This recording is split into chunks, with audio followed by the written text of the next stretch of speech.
Hi, my name's Emily Cole. I'm currently enrolled in the MFA Media Design program at Full Sail. I'm from a small little town in central Connecticut.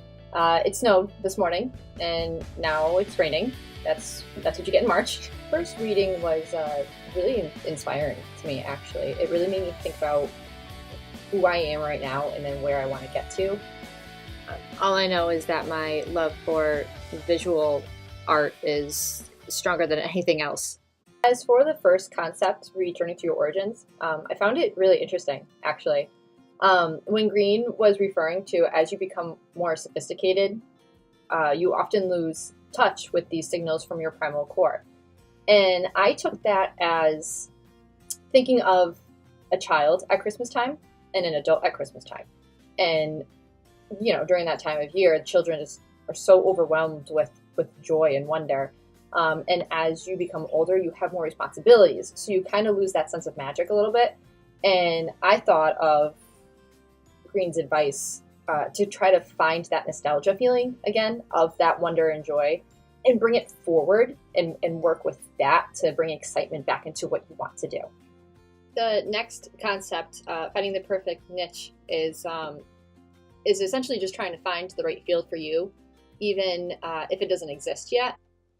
I think back to the book, and I think of the example of Yoki Matsuka, who had so many interests, and she was able to combine them to make one thing for her that worked for her.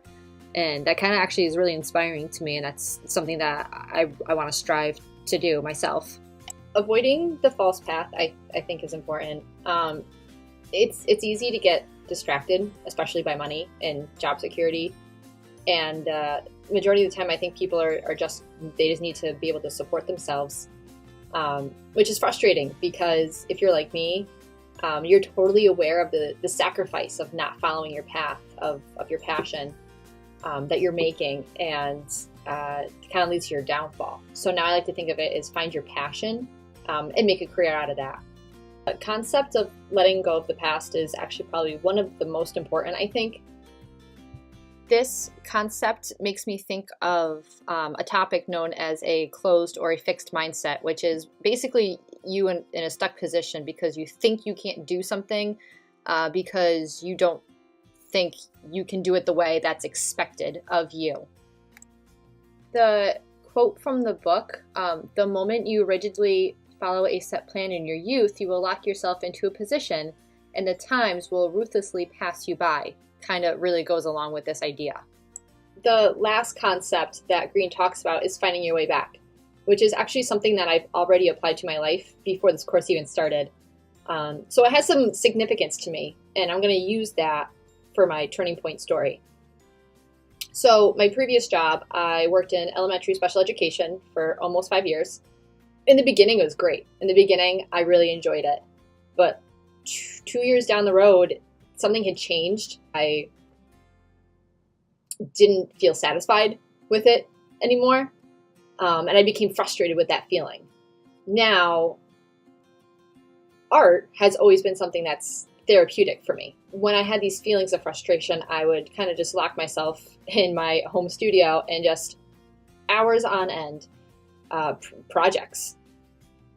And it felt like the time went by so fast, and I didn't feel that way about my job. I felt like it had just gotten longer. The days were just longer, and I was like, if this isn't okay. It took me a while to realize that,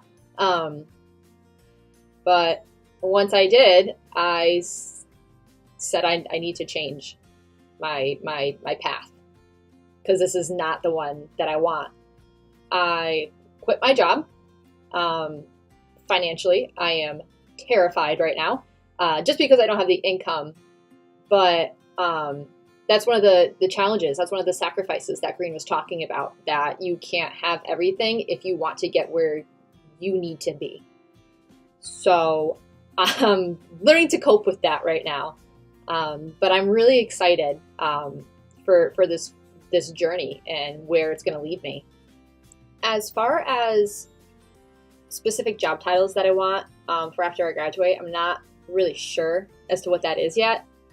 I'm really into illustrative design and that kind of like conceptual storytelling piece, and I really want to apply that towards more commercial level like advertising, publication, even logo design. That I have for this course actually has something to do with the reading. It's more of a time management kind of skill. I feel like I get really invested in projects and I just spend so much time on one thing and then I kind of burn out.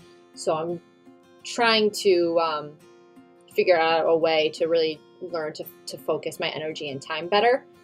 And then another goal I have is to help me find strategies to find that perfect niche. And I'm really excited.